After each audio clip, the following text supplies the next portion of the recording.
श्री सद्गुरु महाराज की जय।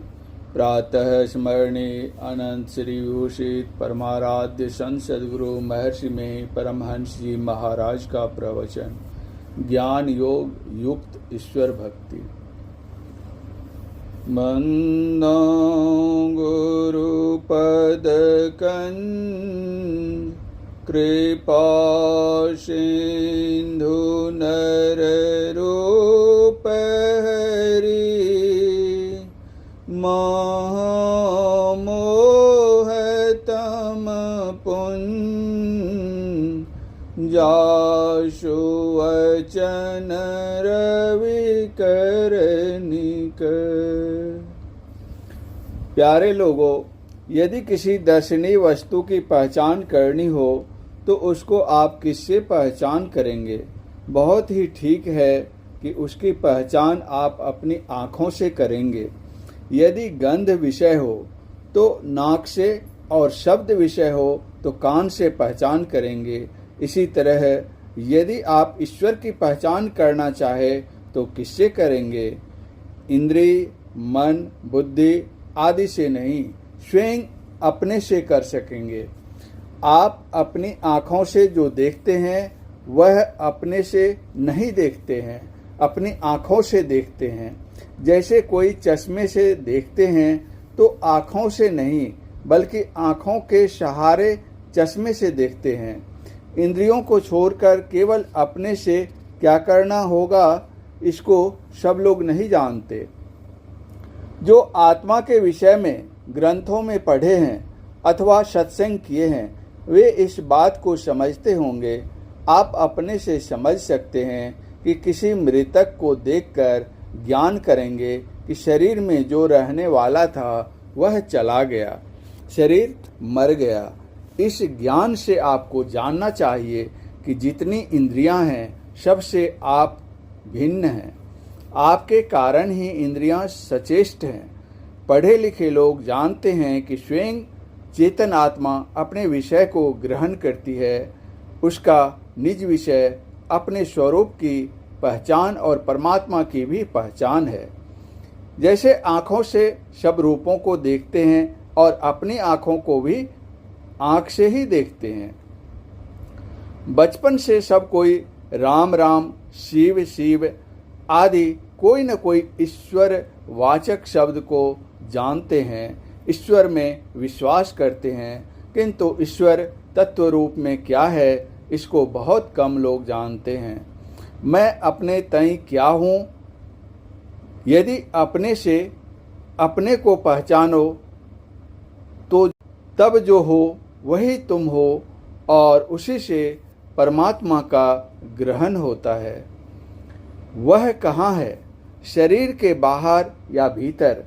अपने भी अंदर और सर्वव्यापी होने के कारण परमात्मा भी अपने अंदर है। उसकी खोज अपने अंदर करो। परमात्मा से निकट और कुछ भी नहीं है। कबीर साहब कहते हैं, परमात्म गुरु निकट विराजें, जाग जाग मन मेरे। यह संसार मोह का शहर है। विविधता और अनेकत्व मोह के कारण देखते हैं।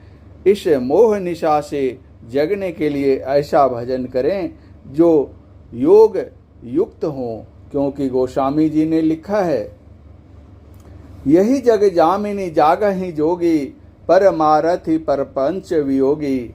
बिना योग युक्ति के अपने अंदर खोज नहीं हो सकती, अपनी पहचान नहीं और न परमात्मा की पहचान हो सकती है। मनोवृत्ति या चेतन वृत्ति जो इंद्रियों के घाटों में लगी है, इसका सिमटाव होना चाहिए। यदि केंद्र में स्थापित हो ऐसा भजन हो तो यह सूरत अंतर्मुखी हो जाती है। इस अंतर्मुखी वृत्ति से अंदर में प्रवेश होना होता है। जैसे जैसे अंदर में प्रवेश होता है सूरत इंद्रिय मंडल से आगे बढ़ती है। इसी प्रकार बढ़ते बढ़ते चेतन आत्मा कैवल्य दशा को प्राप्त करती है। तब अपने की और परमात्मा की पहचान होती है। जो लोग कहते हैं कि परमात्मा नहीं है वे भूल में हैं, वह वैसी ही बात है जैसे कोई जन्मांध कहे कि रूप विषय नहीं है, किंतु आँख वाला रूप देखता है, वह कहता है उसको आँख नहीं है, इसलिए वह कहता है कि रूप नहीं है। जिसको चेतन आत्मा का ज्ञान नहीं है वह कहता है शरीर मर गया।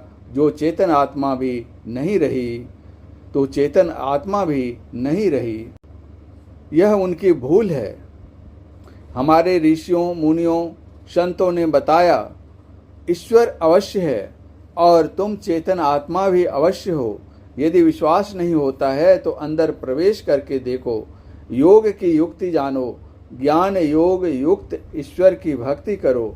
भक्ति में त्रिपुटी होती है, भक्ति भक्त भगवंत, सेवक सेव्य सेवा, ये तीनों अवश्य होंगे। मिलाप होने से सेवा होती है, मिलन को ही योग कहते हैं। योग से जो लोग डरते हैं उनको डरना नहीं चाहिए। चित्त वृत्ति के निरोध को योग कहते हैं। लोग शारीरिक कठोर कर्म जैसे नेति धौती आसन आदि को योग समझते हैं। अपने शरीर को किसी सरल आसन से बैठाने का हिस्सक लगाओ। यह काम को हल चलाने वाला, लिखा पढ़ी करने वाला आदि सभी कोई कर सकते हैं। जिस बच्चे को कुछ समझने बुझने का ज्ञान है उस बच्चे को बता दो तो वह भी एक आसन से बैठ सकता है। ईश्वर की स्तुति करो और उसका जप करो। सत्संग में जाओ, स्तुति करने के लिए सीखो। पहले जप करो और स्थूल मूर्ति का ध्यान करो। इसमें मजबूती आ जाए तो उसके बाद गुरु से आगे की क्रिया पूछ लो। सूक्ष्म रूप का ध्यान करना सीखो, रूपातीत ध्यान करना सीखो। इंद्रियों से ऊपर उठकर कैवल्य दशा प्राप्त कर लोगे, तब अपने का और परमात्मा का साक्षात्कार होगा। ईश्वर अंश जीव अविनाशी, चेतन अमल सहज सुख राशि, इसको प्रत्यक्ष पावेगा। सुगम तरीके से जप ध्यान करो। लोग कहते हैं कि बिना प्राणायाम के ध्यान नहीं होता, किंतु प्राणायाम किए बिना भी ध्यान होता है और प्राणायाम करके भी ध्यान होता है। उपनिषद के में वर्णन है कि बिना प्राणायाम के भी ध्यान होता है। जो प्राणायाम के बाद ध्यान करते हैं तो यह भी ठीक है, किंतु प्राणायाम कठिन है। प्राणायाम करने वाले को कष्ट भी होता है। किसी बात को सोचते विचारते हो तो उस समय श्वास गति धीमी हो जाती है। जो मन को एकाग्र करने का अभ्यास ध्यान द्वारा करेगा तो उसकी भी श्वास गति धीमी पड़ जाएगी।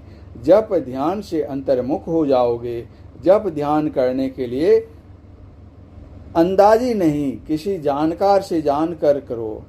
ईश्वर का ध्यान कोई कठिन काम नहीं, थोड़ा थोड़ा करते करते अभ्यास हो जाने से उसमें अभ्यस्त हो जाता है, फिर सुलभ और सुखदायी हो जाता है। किंतु किसी काम में अभ्यस्त उसका अभ्यास करते करते ही कोई होता है। मोटे से मोटा काम करने के लिए अभ्यास की जरूरत होती है, उसी तरह ध्यान का भी अभ्यास धीरे धीरे करते करते कोई अभ्यास होता है। जैसे दूध से घी निकाल लेने पर ही घी का निज काम होता है, उसी तरह शरीर से चेतन आत्मा के अलग होने पर ही चेतन आत्मा का निज काम होगा। दूध में घी है किंतु दूध से पूड़ियाँ मिठाइयाँ नहीं बनती, उसी प्रकार शरीर में चेतन आत्मा है किंतु ईश्वर की पहचान नहीं होती। इंद्रियों और शरीरों से चेतन आत्मा को अलग करने पर ही परमात्मा की पहचान होती है। यही बात सभी संतों ने कही है। यही ते मैं हरि ज्ञान गवायो। गोस्वामी तुलसीदास जी ने भी अपने अंदर खोजने के लिए कहा। गुरु नानक देव जी ने कहा, काहे रे वन खोजन जाई, सर्वनिवासी सदा अलेपा, तो ही संग समाई।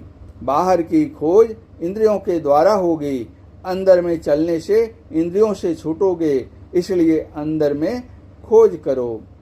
वैरागिन मूली आप में, जल में खोजे राम, जल में खोजे राम। जाय के तीरथ छाने, मर्म चारियु खूंट नहीं, सूधी अपनी आने। फूल माही जो बास काठ में, अगिन छिपानी। खोदे बिनु नहीं मिले अहे धरती में पानी। दूध महे घृत रहे छिपी मेहदी में लाली। ऐसे पूर्ण ब्रह्म कहूँ तिल भरी नहीं खाली। पलटू सत्संग बीच में करी ले अपना काम।